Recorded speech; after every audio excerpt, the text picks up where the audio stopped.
Welcome, everyone. I want to extend a really warm welcome to our fellow citizens and a special shout out to the military families tuning in today for this strategic briefing. What we're doing right now is providing a comprehensive sitrep, a situation report on the future readiness of the Royal Canadian Air Force and, of course, our beloved aerobatic demonstration team, the Snowbirds. We are genuinely charting a brand new course for Canadian aviation here, one that's going to lock in the absolute highest standards of safety, capability, and performance for decades to come. So let's look at the flight plan for today's explainer. We're covering 6 main areas: the Snowbirds operational update, retiring the CL-41 fleet, the transition period plan, integrating the PC-21, our broader RCAF modernization strategy, and finally, the future of our skies. All right, let's dive right into Section 1, the Snowbirds operational update. Now, for all of you who absolutely love watching the Snowbirds in action, I want to reassure you right out of the gate, the fleet is well positioned for one final, truly spectacular season. We are kicking off the 2026 season on May 24th with a big appearance in Montreal. The team is going to execute their schedule safely and flawlessly all the way through to their final scheduled appearance in October of 2026.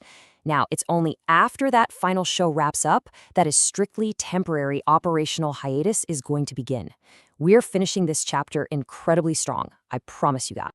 Moving on to Section 2, retiring the CL-41 fleet. It really is the end of an era. 60. Think about that number for a second. The Canadair CL-41 jets, which we locally designate as the CT-114, have been proudly serving this country for over 60 years. And 55 of those years, those have been right alongside the Snowbirds. But in aviation, time is an unrelenting factor. These 21 tutors have quite literally reached the absolute limits of their service life. We just have to acknowledge the physical boundaries of legacy engineering. And to our military families watching, I want to look you in the eye and make one thing perfectly clear. The safety of our pilots and crews is, and always will be, our absolute, non-negotiable priority. Maintaining the airworthiness of these older jets, it's becoming increasingly costly, and frankly, it's starting to pose escalating risks. We're dealing with some very tangible engineering challenges here. We're seeing structural degradation of the airframes just from decades of intense high-G aerobatics. We're facing critical limitations in engine maintenance, and honestly, most importantly, we are looking at aging escape and ejection systems. We simply will not compromise on safety. No way. And this crucial reality was actually confirmed recently by our RCAF commander, Lieutenant General Jamie Spicer-Blanchette. Originally, the plan was to extend the Tudor fleet's service life all the way to 2030. That plan even included some cockpit upgrades we did back in 2020. But as the commander pointed out, these emerging engineering challenges across the airframes, the engines, and those escape systems, they've completely changed that calculation. Pushing these aircraft to 2030 is just no longer feasible. It's not safe, so it necessitates their retirement by 2027 instead. That brings us to Section 3, the transition period plan. Let's talk about exactly what happens next. Listen, this is a highly managed, completely orderly process. Step 1 is concluding that 2026 airshow season safely. Step 2 involves divesting the CL-41 aircraft and temporarily disbanding the squadron. And Step 3, and I am speaking directly to our service members and their families right now, is the seamless reassignment of all pilots and ground personnel to other RCF squadrons. Your jobs are secure, your expertise is desperately needed across the entire force, and you're going to remain actively deployed within the RCF during this interim period. And let me be crystal clear about our commitment here. The Snowbirds are absolutely not going away. Once the new aircraft start arriving, the demonstration team is going to be definitively reconstituted, and they are heading right back to their historic home base at 15 Wing Moose Jaw in Saskatchewan. This hiatus? It's just a bridge. It's a bridge between a proud legacy and a highly advanced future. Okay, Section 4, integrating the PC-21. Let's look at the new hardware. To really understand this new aircraft, you've got to understand the FAC program. That stands for Future Aircrew Training. Guys, this is a massive $9 billion Canadian dollar modernization initiative. It's managed by Skyline, which is this incredibly powerful joint venture between Canadian aerospace heavyweights, CA and KF Aerospace. They are completely overhauling how we train our pilots. So selecting the new aircraft for the Snowbirds is just a direct extension of this program, making sure our demonstration pilots are flying the absolute most advanced, relevant platforms out there. Just consider the contrast here. On one side, you have the 60-year-old CL-41 Tudor.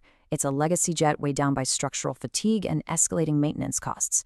Then, on the other side, you have the Pilatus PC-21, a truly modern, highly reliable Swiss-made turboprop. It offers state-of-the-art technical safety, incredible mechanical reliability, and just vast operational efficiency.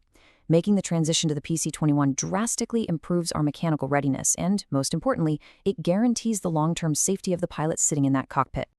And what's really great is that we aren't starting from scratch. The RCF has actually already acquired 19 PC-21s under the FAC Top program for advanced flight training. They'll be designated as the CT-157 Siskin II. In fact, factory acceptance of the very first two happened just recently.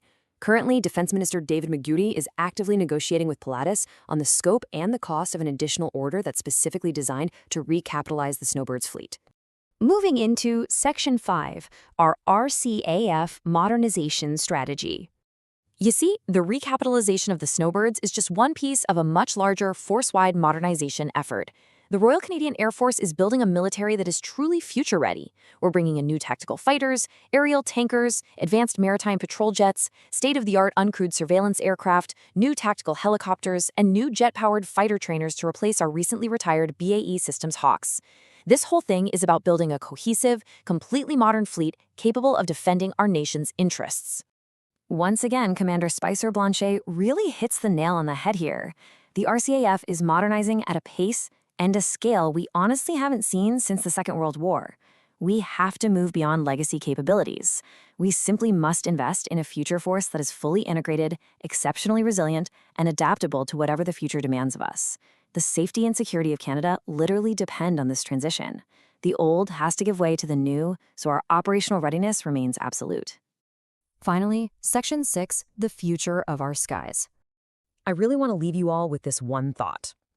As we secure the long-term sustainability of our national defense, how will these modern platforms redefine the next 60 years of Canadian aviation? I mean, the capabilities of the PC-21 and the broader modernized fleet are going to be nothing short of spectacular. So let me reassure you firmly one last time. The Snowbirds will fly again. And when they do, they are going to represent the absolute pinnacle of a modern, adaptable Royal Canadian Air Force. Thank you so much for joining me for this briefing today. To stay fully informed on this transition in all things aviation, please make sure to like this explainer and subscribe to the Airflight Space channel for more crucial updates.